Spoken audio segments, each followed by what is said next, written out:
नमस्कार, मैं हूं आकू श्रीवास्तव और आप सुन रहे हैं नवोदय टाइम्स पंजाब केसरी का खबरों के आसपास।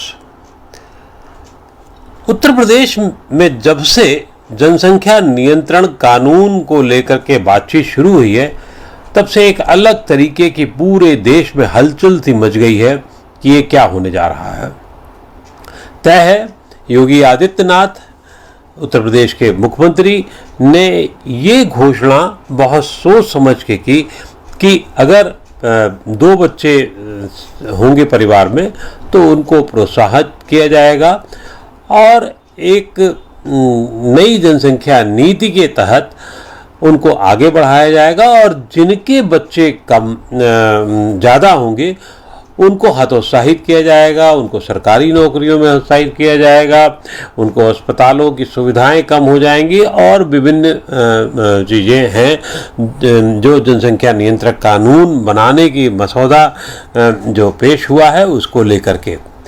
उत्तर प्रदेश में जो अभी ये मसौदा आया है और जिस पर 19 जुलाई तक बहस चलनी है, लोगों के पक्ष आने हैं, उसमें बहुत सारी ऐसी बातें हैं जो देखने में आपको बहुत आकर्षित करती हैं। ख़ासतौर से अगर आपके एक ही लड़की है तो और अगर आप पिछले समाज के दबे पिछले समाज से आते हैं तो आपको 1 लाख रुपए तक भी सहायता मिल सकती है। उसी तरीके से एक लड़के के होने पर 80,000 रुपये की सहायता है। एक लड़का या लड़की होने पर सिर्फ उतने पे ही रुक जाने पर या उस पर प्रतिबंध को मानने पर कुछ इंक्रीमेंट सरकारी नौकरी में मिलने की बात है। और बिजली के बिलों से लेकर के अन्य जो दैनिक इस्तेमाल के बिल होते हैं उसमें भी सरकार एक राहत देने की कोशिश की बात कर रही है। लेकिन क्या ये सब कुछ इतना आसान, इतना सादा और इतना सामने से देखने पर आकर्षक है? शायद नहीं। और तय बात है कि राजनीति है तो राजनीति में दूसरे चश्मे से देखने वाले भी लोग हैं और दूसरा चश्मा यानी कि विपक्ष के लोग होंगे। तो समाजवादी पार्टी और बहुजन समाजवादी पार्टी इसका बढ़ चढ़ कर विरोध कर रही है और ये आरोप लगा रही है कि 4 साल तक जब तक योगी सरकार थी तब तक कुछ नहीं किया और अब जब चुनाव आने जा रहे हैं तो जनसंख्या नियंत्रण कानून ला करके एक वर्ग में भय पैदा करना चाहते हैं और दूसरे वर्ग को के वोट बैंक को एकजुट करते रहना चाहते हैं। हम सबको पता है कि देश में मुस्लिम्स की बढ़ती आबादी को लेकर के नए तरीके की बातचीत की जाती रही है। सच्चाई क्या है ये एक अलग विषय है और एक परसेप्शन की बात, एक धारणा की जो बात है वो एक विभिन्न स्तर पर है और ऐसा माना जाता रहा है कि देश की आबादी बढ़ाने में इस अल्पसंख्यक वर्ग ने बहुत बड़ा योगदान दिया है और इसको लेकर के कई राजनीतिक विवाद होते रहे हैं। सच्चाई पर अगर आप जाएंगे, जो आंकड़े कहते हैं, अगर ऐसे आंकड़े हैं तो अभी जिस स्थिति में देश हमारा है उसको अगर आप देखेंगे तो वहाँ कुछ वर्षों बाद यानी कि लगभग 10 वर्षों बाद ऐसी स्थिति होगी कि हमारा आबादी लगभग एक स्तर पर रुक जाएगी और फिर उसके बाद उसमें कमी होना शुरू हो जाएगी 150 करोड़ के होने के बाद। और ये 10 साल के बाद का आंकड़ा माना जा रहा है कि ऐसा होगा। अब सवाल ये है कि प्रजनन दर, जिस प्रजनन दर अभी जो चल रही है वो कितनी है, जिसे अंग्रेजी में टोटल फर्टिलिटी रेट कहा जाता है, वो 2.2 के आसपास है और उसे 1.9 लाने की बात की जा रही है ताकि एक आबादी पर रोक लग सके। लेकिन क्या ये रोक लगाने से काम चल जाएगा? आबादी आपकी उतनी कम हो जाएगी जितना आप चाह रहे हैं और उसके पीछे ये बताया जा रहा है कि देश में संसाधन, या अगर राज्य की बात करें उत्तर प्रदेश में संसाधन उतने ही हैं जितने कि पहले थे और संसाधन का सही बंटवारा हो, इसलिए ऐसा किया जा रहा है। लेकिन तय बात है कि ये एक हिंदू मुसलमान की राजनीति से ज़्यादा प्रेरित नज़र आता है मामला। बताया यही जाता है, अब इसके आंकड़ों की सच्चाई में स्थितियां बिल्कुल अलग हैं। हम ये भी जानते हैं कि जनसंख्या को लेकर के राजनीति बहुत पहले से होती रही है। हम सबको पता होगा कि 1952 में ही भारत ने परिवार नियोजन की धारणा को स्वीकार कर लिया था और तब ये विश्व में अकेला ऐसा देश हुआ करता था। 76 में इमरजेंसी के दौरान जनसंख्या को लेकर के काफ़ी बातचीत की। तब संजय गांधी नेता हुआ करते थे और उसकी वजह से भी जब ये नारा लगा करता था बस 2 या 3 बच्चे होते हैं घर में अच्छे, और ज़बरदस्ती नसबंदी वगैरह के जब प्रोग्राम हुए तो उससे कांग्रेस सरकार खतरे में रही और 81 में फिर वो संशोधन आ गया और उसके बाद ये कहा गया कि ये एक समझाने बुझाने का मामला है। 1996 में इस पर एक बाकायदा कानून बना और दबाव से नहीं, समझा करके कि करने की बात को आगे ले जाने की बात की गई।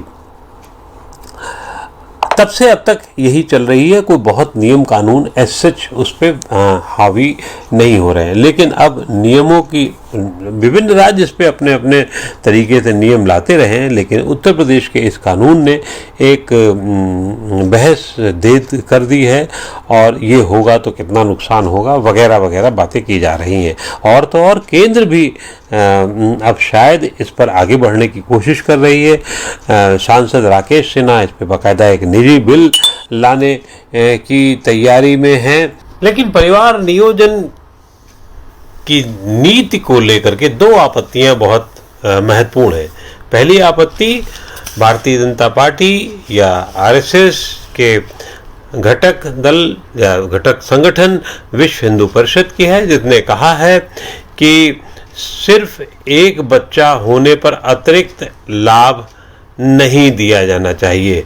वीएचपी के कार्यकारी अध्यक्ष आलोक कुमार ने राज्य के लॉ कमीशन को पत्र लिखकर कहा है कि आबादी नियंत्रण और 2 बच्चों के नियम को प्रमोट करने की बात से तो वीएचपी सहमत है, लेकिन एक बच्चा होने पर अतिरिक्त लाभ देने के नियम पर फिर से विचार किया जाना चाहिए और इसे ड्राफ्ट से हटाया जाना चाहिए।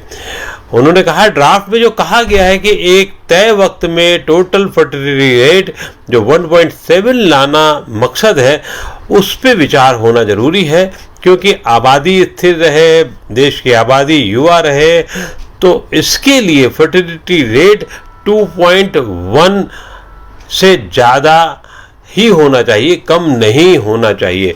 और अभी आपको पता ही होगा कि अभी टोटल फर्टिलिटी रेट देश में 2.2 है।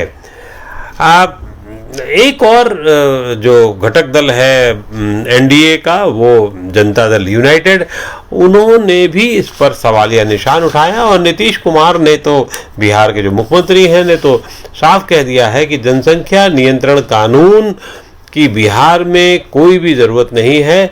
और उनका कहना है कि बिहार गवाह है कि शिक्षा और इससे आई जागृति से ही प्रजनन दर अपने आप घटता है। लेकिन ये इतना आसान सा बयान नहीं है। आखिर क्या वजह है कि नीतीश कुमार ने इसे एक सिरे से नकार दिया है? हम सब जानते हैं कि बिहार विधानसभा और कि बिहार में जो 30% से मुस्लिम्स वाली जो सीटें हैं, उनकी संख्या जो है वो 32 सीटें ऐसी हैं जहां 30% आबादी मुस्लिम है और वो बहुत निर्णायक रही है चुनाव में। और इस समय बिहार में जिस तरीके का सत्ता संगठन का संतुलन है, उसमें 32 सीटें ये अपने आप में बहुत महत्वपूर्ण है और अभी तक का रिकॉर्ड रहा है। अगर आप पुराना भी देखें या 2015 का भी देखें तो मुस्लिम वोट आमतौर पर पहले कांग्रेस के पास जाता रहा है और फिर बाद में वो आरजेडी के साथ ही रहा है। जेडीयू के पास जब तक वो जेडीयू आरजेडी के साथ नहीं रहा, तब तक उतना नहीं नज़र आता रहा है। अकेले के तौर पे तो बिल्कुल नहीं नज़र आता रहा है। ये माना जाता रहा है कि मुस्लिम आबादी का बहुत कम हिस्सा, लगभग 15% ही वो जेडीयू को वोट देता रहा है। बाकी वोट जो हैं वो आरजेडी के हिस्से में जाते रहे हैं। लेकिन नीतीश कुमार क्योंकि अपने सेकुलर क्रेडेंशियल बनाए रहना चाहते हैं भविष्य की राजनीति को लेकर के, और उनकी जो राजनीति रही है उसको देखते हुए जिस तरह से सवाल उठाए जाते हैं उसको देखते हुए उन्होंने निश्चित रूप से इस तरीके का बयान दिया होगा और इससे अलग थलग पड़े होंगे। दूसरी तरफ एक और जो नीतीश कुमार के सहयोगी हैं, क्योंकि जदयू में आ गए हैं उपेंद्र कुशवाहा, जो पहले जिनका अलग अपना दल हुआ करता था, लेकिन वो उन्होंने अपना दल नीतीश कुमार के साथ में समाहित कर दिया। उपेंद्र कुशवाहा केंद्र में मंत्री भी रह चुके हैं और वो कह रहे हैं कि मैं जनसंख्या नियंत्रण कानून की सराहना करता हूँ। आप ये समझ सकते हैं कि पिछड़े वर्ग में भी एक इस तरीके का मैसेज है जो अल्पसंख्यकों के मतलब ये मानता है कि देश की जो जितनी भी हमारी संसाधन है उसमें एक तरीके से अल्पसंख्यक यानी कि मुस्लिम्स जो हैं उन पर थोड़ा कब्जा ज़्यादा हो गया है। तो उससे बचने के लिए मेरे ख्याल से ये उपेंद्र कुशवाहा का बयान होगा। और दरअसल ऐसी चीज़ है कि ये सभी राजनेता अपनी अपनी कॉन्स्टिट्यूंसी अपने अपने वोट बैंक को मजबूत करने में लगे हैं, चाहे वो भारतीय जनता पार्टी हो, चाहे वो जेडीयू हो, और चाहे वो उपेंद्र कुशवाहा अपने समाज में ऐसा करना के लिए बाध्य हो रहे हैं।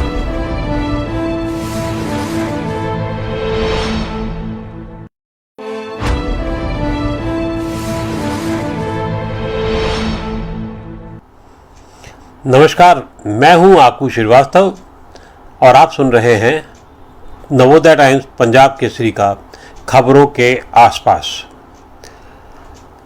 उत्तर प्रदेश में जब से जनसंख्या नियंत्रण कानून को लेकर के बातचीत शुरू हुई है तब से एक अलग तरीके की पूरे देश में हलचल सी मच गई है कि ये क्या होने जा रहा है। तय है, योगी आदित्यनाथ उत्तर प्रदेश के मुख्यमंत्री ने ये घोषणा बहुत सोच समझ के की कि अगर 2 बच्चे होंगे परिवार में तो उनको प्रोत्साहित किया जाएगा और एक नई जनसंख्या नीति के तहत उनको आगे बढ़ाया जाएगा और जिनके बच्चे कम ज़्यादा होंगे उनको हतोत्साहित किया जाएगा, उनको सरकारी नौकरियों में हतोत्साहित किया जाएगा, उनको अस्पतालों की सुविधाएं कम हो जाएंगी और विभिन्न चीज़ें हैं जो जनसंख्या नियंत्रण कानून बनाने की मसौदा जो पेश हुआ है उसको लेकर के। उत्तर प्रदेश में जो अभी ये मसौदा आया है और जिस पर 19 जुलाई तक बहस चलनी है, लोगों के पक्ष आने हैं, उसमें बहुत सारी ऐसी बातें हैं जो देखने में आपको बहुत आकर्षित करती हैं। ख़ासतौर से अगर आपके एक ही लड़की है तो और अगर आप पिछले समाज के दबे पिछले समाज से आते हैं तो आपको 1 लाख रुपए तक भी सहायता मिल सकती है। उसी तरीके से एक लड़के के होने पर 80,000 रुपये की सहायता है। एक लड़का या लड़की होने पर सिर्फ उतने पे ही रुक जाने पर या उस पर प्रतिबंध को मानने पर कुछ इंक्रीमेंट सरकारी नौकरी में मिलने की बात है। और बिजली के बिलों से लेकर के अन्य जो दैनिक इस्तेमाल के बिल होते हैं उसमें भी सरकार एक राहत देने की कोशिश की बात कर रही है।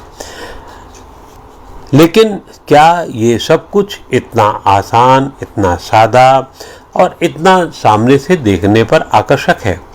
शायद नहीं। और तय बात है कि राजनीति है तो राजनीति में दूसरे चश्मे से देखने वाले भी लोग हैं और दूसरा चश्मा यानी कि विपक्ष के लोग होंगे। तो समाजवादी पार्टी और बहुजन समाजवादी पार्टी इसका बढ़ चढ़ कर विरोध कर रही है और ये आरोप लगा रही है कि 4 साल तक जब तक योगी सरकार थी तब तक कुछ नहीं किया, और अब जब चुनाव आने जा रहे हैं तो जनसंख्या नियंत्रण कानून ला करके एक वर्ग में भय पैदा करना चाहते हैं और दूसरे वर्ग को के वोट बैंक को एकजुट करते रहना चाहते हैं। हम सबको पता है कि देश में मुस्लिम्स की बढ़ती आबादी को लेकर के नए तरीके की बातचीत की जाती रही है।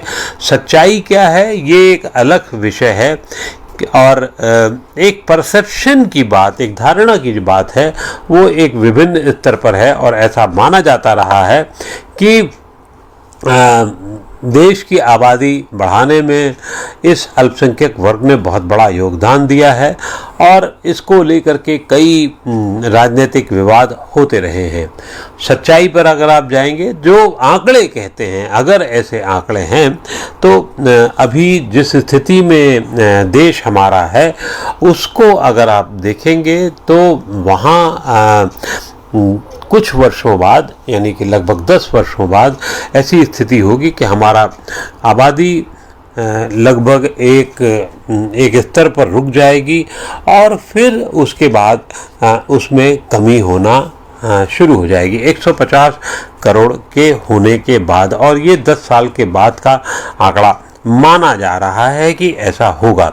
अब सवाल ये है कि प्रजनन दर, जिस प्रजनन दर अभी जो चल रही है वो कितनी है, जिसे अंग्रेजी में टोटल फर्टिलिटी रेट कहा जाता है, वो 2.2 के आसपास है, और उसे 1.9 लाने की बात की जा रही है ताकि एक आबादी पर रोक लग सके।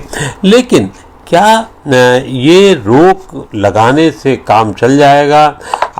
आबादी आपकी उतनी कम हो जाएगी जितना आप चाह रहे हैं, और उसके पीछे ये बताया जा रहा है कि देश में संसाधन, या अगर राज्य की बात करें उत्तर प्रदेश में संसाधन उतने ही हैं जितने कि पहले थे, और संसाधन का सही बंटवारा हो इसलिए ऐसा किया जा रहा है। लेकिन तय बात है कि ये एक हिंदू मुसलमान की राजनीति से ज़्यादा प्रेरित नज़र आता है मामला, बताया यही जाता है। अब इसके आंकड़ों की सच्चाई में स्थितियां बिल्कुल अलग हैं। हम ये भी जानते हैं कि जनसंख्या को लेकर के राजनीति बहुत पहले से होती रही है। हम सबको पता होगा कि 1952 में ही भारत ने परिवार नियोजन की धारणा को स्वीकार कर लिया था, और तब ये विश्व में अकेला ऐसा देश हुआ करता था। 76 में इमरजेंसी के दौरान जनसंख्या को लेकर के काफ़ी बातचीत की, तब संजय गांधी नेता हुआ करते थे, और उसकी वजह से भी जब ये नारा लगा करता था बस 2 या 3 बच्चे होते हैं घर में अच्छे, और ज़बरदस्ती नसबंदी वगैरह के जब प्रोग्राम हुए तो उससे कांग्रेस सरकार खतरे में रही, और 81 में फिर वो संशोधन आ गया, और उसके बाद ये कहा गया कि ये एक समझाने बुझाने का मामला है। 1996 में इस पर एक बाकायदा कानून बना, और दबाव से नहीं, समझा करके कि करने की बात को आगे ले जाने की बात की गई। तब से अब तक यही चल रही है, कोई बहुत नियम कानून एज सच उस पर हावी नहीं हो रहे हैं। लेकिन अब नियमों की विभिन्न राज्य इस पे अपने अपने तरीके से नियम लाते रहे हैं, लेकिन उत्तर प्रदेश के इस कानून ने एक बहस दे कर दी है, और ये होगा तो कितना नुकसान होगा वगैरह वगैरह बातें की जा रही हैं। और तो और केंद्र भी अब शायद इस पर आगे बढ़ने की कोशिश कर रही है। सांसद राकेश सिन्हा इस पर बाकायदा एक निजी बिल लाने की तैयारी में है। लेकिन परिवार नियोजन की नीति को लेकर के 2 आपत्तियां बहुत महत्वपूर्ण हैं। पहली आपत्ति भारतीय जनता पार्टी या आरएसएस के घटक दल या घटक संगठन विश्व हिंदू परिषद की है, जिसने कहा है कि सिर्फ एक बच्चा होने पर अतिरिक्त लाभ नहीं दिया जाना चाहिए। वीएचपी के कार्यकारी अध्यक्ष आलोक कुमार ने राज्य के लॉ कमीशन को पत्र लिखकर कहा है कि आबादी नियंत्रण और 2 बच्चों के नियम को प्रमोट करने की बात से तो वीएचपी सहमत है, लेकिन एक बच्चा होने पर अतिरिक्त लाभ देने के नियम पर फिर से विचार किया जाना चाहिए और इसे ड्राफ्ट से हटाया जाना चाहिए।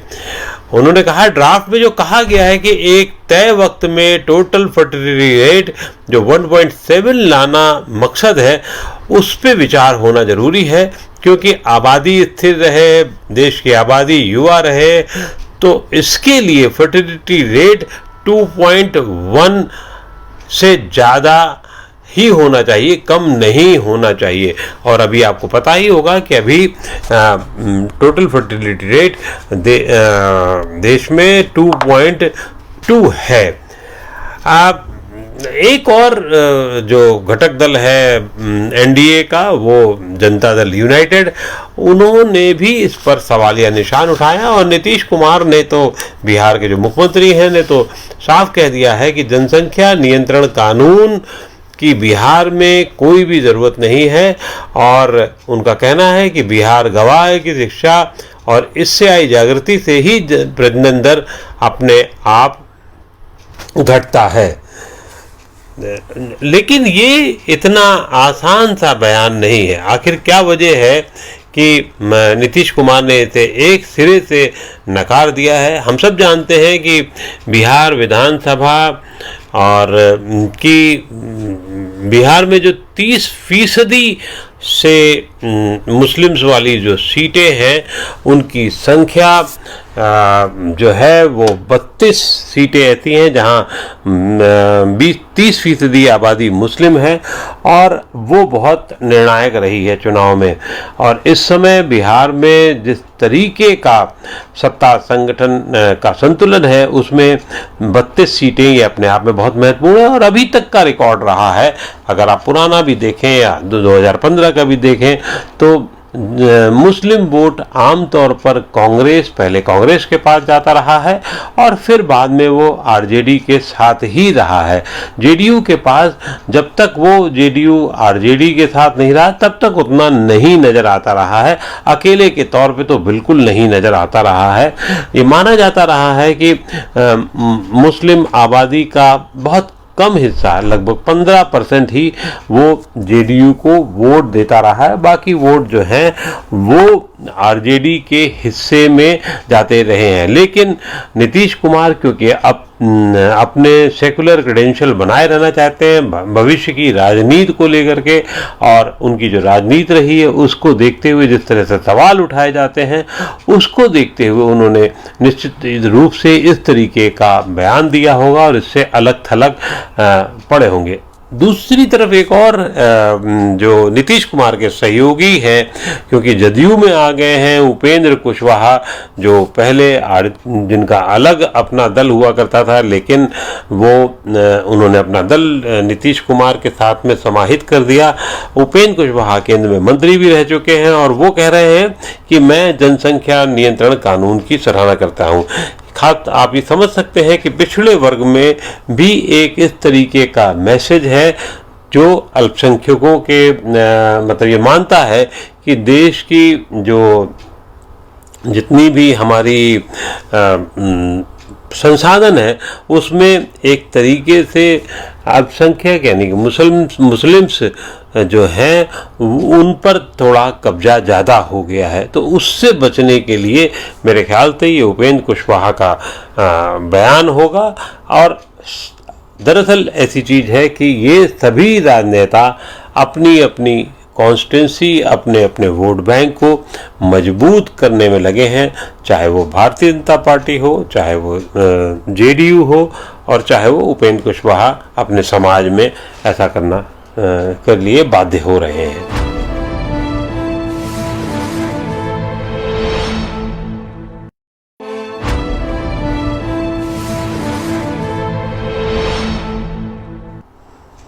नमस्कार, मैं हूं आकू श्रीवास्तव और आप सुन रहे हैं नवोदय टाइम्स पंजाब केसरी का खबरों के आसपास। उत्तर प्रदेश में जब से जनसंख्या नियंत्रण कानून को लेकर के बातचीत शुरू हुई है, तब से एक अलग तरीके की पूरे देश में हलचल सी मच गई है कि ये क्या होने जा रहा है।